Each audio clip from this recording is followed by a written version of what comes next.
বিসমিল্লাহিররহমানিররহিম।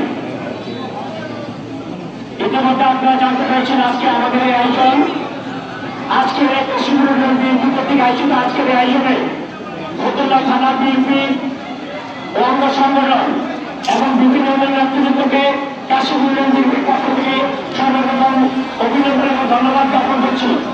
আজকে যারা মিছিল আজকের অনুষ্ঠানে যারা অংশগ্রহণ করেছেন সকলকে মিছিলে অংশগ্রহণ করার আহ্বান রেখে সবাইকে ধন্যবাদ জানিয়ে আমি আমার বক্তব্য শুরু করছি। সংগ্রামী সাথী জেল খেটেছি, নজরের নিবেদনে মামলার শিকার হয়েছি।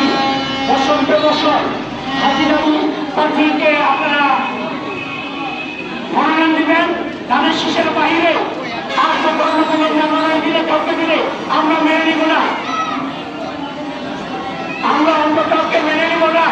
এর একটি মাত্র কারণ, যার নেতৃত্বে আন্দোলন সংগ্রাম করেছি, যার নেতৃত্বে আমরা দীর্ঘদিন এই ফ্যাসিস্ট হাসিনাকে বিতাড়িত করতে সহযোগিতা করেছি, আমরা তাকে চাই।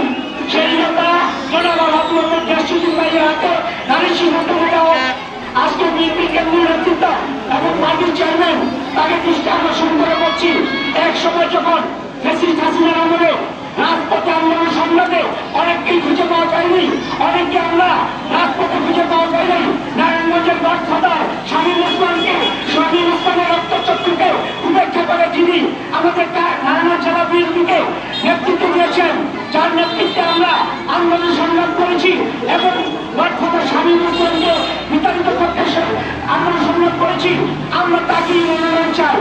আর আমাদের সেই প্রান্তীয় নেতা রাজপথের লড়াকু সৈনিক, একজন শিক্ষাবিদ, কোন টাকাওয়ালা, কোন অর্থকরী সম্পদের মালিককে আমরা মনোনয়ন দিয়ে মেনে নেব না। কারণ আমাদের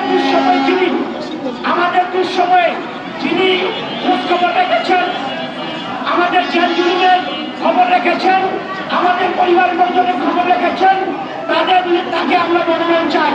আর আমাদের প্রান্তীয় নেতা রাজপথের লড়াকু সৈনিক জনাব মোহাম্মদ জাসিউদ্দিন ভাইয়ের হাতে ধানের শীষে তুলে দেওয়া হোক।